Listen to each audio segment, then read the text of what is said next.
रामकृष्ण हरी माझ्या मित्र आणि मैत्रिणींनो, एप्रिल 2026 हा जो महिना आहे तो मेष राशीच्या लोकांसाठी काही साधासुद्धा महिना नाही आहे, तर तो आहे जबरदस्त बदलांचा महिना.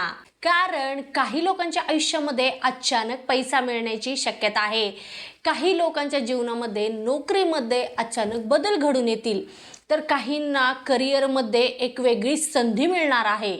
आणि काही लोकांच्या जीवनामध्ये नातेसंबंधांमध्ये एक मोठा निर्णय तुम्हाला घ्यावा लागू शकणार आहे. आता सध्या ग्रहांची अशी एक रचना तयार झालेली आहे की त्यामुळे मेष राशीच्या लोकांच्या जीवनामध्ये खूप काही घटना बदलणार आहेत. आणि विशेष करून अशी एक तारीख, असा एक काळ की त्या तारखेमध्ये किंवा त्या काळामध्ये तुम्ही जर एखादा निर्णय घेतला तर तो निर्णय तुमच्या पुढील अनेक वर्षांवर प्रभाव पाडू शकतो. तर ती नेमकी तारीख कोणती आहे, तो काळ कोणता आहे, हे मी तुम्हाला सांगणार आहे. आणि त्यासाठी तुम्हाला माझा व्हिडिओ शेवटपर्यंत नक्की पाहायचा आहे, कारण शेवटी मी उलगडा करणार आहे त्या तारखेचा किंवा त्या वेळेचा की जो पुढील काही वर्ष तुमचे बदलून टाकणार आहे. तर आता आपण पाहूयात की आर्थिकदृष्ट्या हा महिना तुम्हाला नेमका कसा जाणार आहे ते. आता 1 ते 7 एप्रिल या काळामध्ये आर्थिक खर्च अचानकपणे वाढू शकतील. घर असेल, वाहन असेल किंवा अनपेक्षित काही खर्च तुम्हाला तुम्हाला सामोरे जायचं आहे त्या खर्चाला. परंतु खर्च आहे त्यासोबतच काही आर्थिक सोर्सेस पण तुम्हाला मिळतील. काही नवीन आर्थिक योजना पण त्या काळामध्ये बनू शकतील. आता 8 ते 14 एप्रिलचा जो काळ आहे त्याच्यामध्ये साईड इन्कम जे आहे ते सुरू होतील. जुने कुठे अडकलेले पैसे होते ते मिळतील त्या काळामध्ये. आणि तुमचा एखादा व्यवहार जो ठप्प झालेला होता, अजिबात पुढे जात नव्हता, तर तो आर्थिक व्यवहार अचानकपणे पुढे सरकेल. विशेष करून 15 ते 21 एप्रिलचा जो काळ आहे, हा जो काळ आहे तो आर्थिकदृष्ट्या खूपच महत्त्वाचा आहे. कारण याच काळामध्ये बोनस असेल किंवा कमिशनमधून भरपूर तुम्हाला आर्थिक लाभ मिळण्याची शक्यता आहे. पुन्हा म्हटलं तर परदेशामधून काही पैसे येण्याची शक्यता आहे. तुम्ही जर परदेशी लोकांसोबत व्यवहार करत आहात किंवा तुमचं काही बिझनेस असेल तर तिथून तुम्हाला मोठा आर्थिक लाभ मिळणार आहे. सोबतच तुमच्या व्यवसायामध्ये तुम्हाला नवीन क्लायंट्स मिळतील, मग त्याच्यामधून पण काही नवीन डील्स होतील आणि आर्थिक लाभ तुम्हाला तिथून पण मिळेल.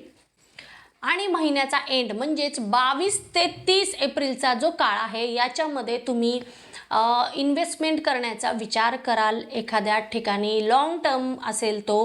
पुन्हा म्हटलं तर तुम्हाला विशेष करून दीर्घकालीन गुंतवणूक फायदेशीर ठरणार आहे.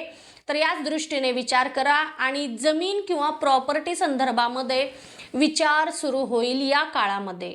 तर आर्थिकदृष्ट्या खूपच अनुकूल असा हा काळ असणार आहे. परंतु एक महत्त्वाचा सल्ला आहे तुमच्यासाठी. दाम दुप्पट योजना किंवा पैसे तुम्हाला दुप्पट करून मिळतील अशा काही जर योजना असतील आणि तुम्हाला तिथे पैसे गुंतवण्यासाठी कोणी तुम्हाला सांगत असेल तर अजिबात तुम्हाला तिथे पैसे गुंतवायचे नाही आहेत किंवा त्या गोष्टीपासून तुम्हाला दूर राहायचं आहे, कारण नुकसान होणार आहे 100%. तर अशा योजनांपासून कृपया दूर राहा. आता नोकरी करणाऱ्यांसाठी 1 ते 10 एप्रिलचा जो काळ आहे हा काळ तुमच्यासाठी खूपच बिझी असलेला काळ आहे. कारण कामाचा दबाव खूप वाढणार आहे, खूप प्रेशर तुमच्यावर असणार आहे. विशेष करून वरिष्ठांची नजर तुमच्यावर असणार आहे. 11 ते 18 एप्रिलच्या काळामध्ये तुमच्या कामाची दखल घेतली जाणार आहे आणि त्यामुळे तुम्हाला अजून काही नवीन जबाबदारी पण सोपवली जातील त्या काळामध्ये नक्कीच. 19 ते 30 एप्रिलमध्ये तुम्हाला नोकरीचे नवीन संकेत मिळतील आणि त्यामुळे तुम्हाला कॉन्फिडन्स पण वाढेल. विशेष करून वरिष्ठ तुमच्यावर खुश होतील आणि तुम्हाला एखादं प्रोजेक्ट असेल किंवा एखादं महत्त्वाचं काम लीड करायला ते देतील. आता व्यावसायिक वर्गाला हा महिना कसा असणार आहे तर पहा. पहिलं 1 ते 11 एप्रिलचा जो हा काळ आहे ना, या काळामध्ये तुम्हाला काही महत्त्वाचे डील्स तुमच्यापर्यंत येतील, परंतु निर्णय घ्यावा की नाही याच्यावर तुम्ही विचार कराल. अजून म्हटलं तर 12 ते 18 एप्रिलचा जो काळ आहे या काळामध्ये तुम्ही जीवनातील खूप मोठा एखादा आर्थिक निर्णय किंवा व्यावसायिक काही निर्णय, व्यवसाय विस्ताराचा निर्णय तुम्ही घेऊ शकतात आणि त्यामुळे तुम्ही नक्कीच आर्थिक लाभ पण कमवू शकतात. 19 ते 30 एप्रिल दरम्यान तुम्हाला व्यवसायानिमित्त कुठेतरी ठिकाणी वेगळ्या नवीन ठिकाणी प्रवास करण्याची शक्यता आहे. तिथे जाऊन काही नवीन ओळखी होतील आणि त्यामधून पण तुम्हाला पुन्हा तुमच्या व्यवसायासाठी फायदाच मिळणार आहे. काही नवीन क्लायंट्स तुम्हाला अप्रोच करतील.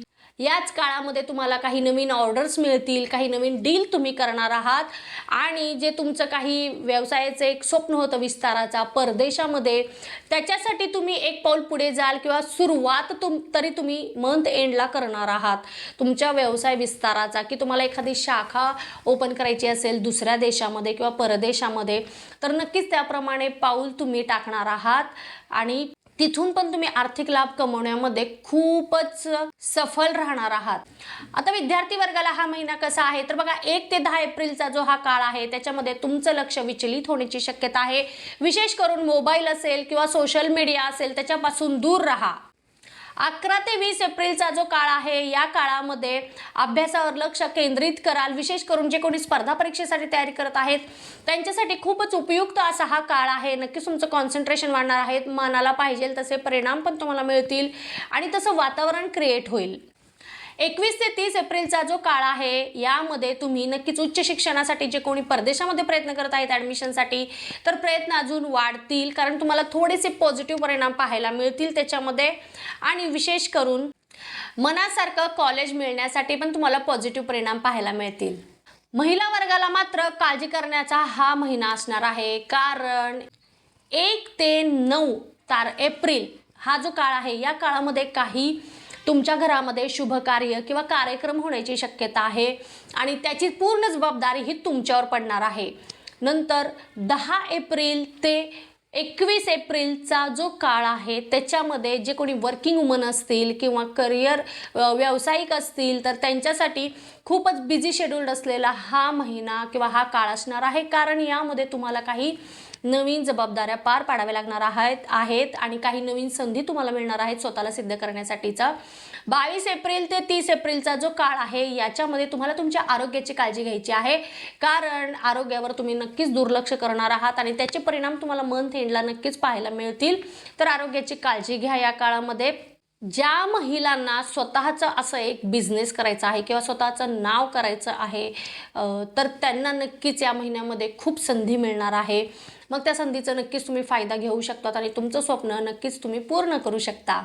जे कोणी रिलेशनशिपमध्ये आहेत त्यांच्यासाठी 1 ते 10 एप्रिलचा जो काळ आहे या काळामध्ये छोट्या छोट्या गोष्टीवरून वाद होण्याची शक्यता आहे, लक्षात घ्या. 11 ते 20 एप्रिलचा जो काळ आहे या काळामध्ये मग थोडंसं संवाद तुम्ही एकमेकांसोबत साधाल आणि त्यामुळं तुमचं नातं हे पहिल्यासारखं होण्यासाठी सुरुवात होईल. तुमचे संबंध या काळामध्ये स्थिर होतील आणि 21 ते 30 एप्रिलचा जो काळ आहे यामध्ये नातेसंबंधांमध्ये जवळीक निर्माण होईल. सिंगल लोकांसाठी या महिन्यामध्ये मित्रांच्या माध्यमातून असेल किंवा सोशल मीडियामधून असेल, सोशल सर्कलमधून असेल, एखादी नवीन ओळख निर्माण होण्याची शक्यता आहे आणि त्याच्यातूनच तुमचं एखादं नवीन नातं क्रिएट होऊ शकतं. परंतु लगेचच कोणावर विश्वास ठेवणं हे पण चुकीचं आहे. लगेचच कोणावर विश्वास ठेवू नकात आणि कोणत्याही रिलेशनशिपमध्ये उतरण्याच्या अगोदर विचार करा. जे कोणी विवाह इच्छुक आहेत त्यांच्यासाठी 10 एप्रिल नंतर खूप चांगले प्रस्ताव तुम्हाला येतील लग्नासाठी आणि घरामध्ये पण पॉझिटिव्ह किंवा सकारात्मक चर्चा होण्याची शक्यता आहे दाटपणे. कौटुंबिकदृष्ट्या थोडंसं चढउतार असलेला हा महिना आहे कारण सुरुवातीला थोडेसे वादविवाद होतील परंतु शेवटी सगळं काही सुरळीत होईल, एकोपा वाढणार आहे कारण घरामध्ये एखादं शुभ कार्य होणार आहे. जे कोणी परदेशामध्ये प्रयत्न करत आहेत, मग ते विद्यार्थी असू दे, नोकरीसाठी तुम्ही प्रयत्न करत आहात किंवा टूर असेल, कोणतंही काम असेल, तर नक्कीच एप्रिलच्या शेवटी तुम्हाला सकारात्मक परिणाम पाहायला मिळतील. विशेष करून IT क्षेत्रामध्ये जे कोणी जॉब करत आहेत, व्यवसाय करत आहेत किंवा काम करत आहेत, करिअर करायचं आहे, त्या लोकांना विशेष करून संधी मिळणार आहे परदेशामध्ये जाण्यासाठी.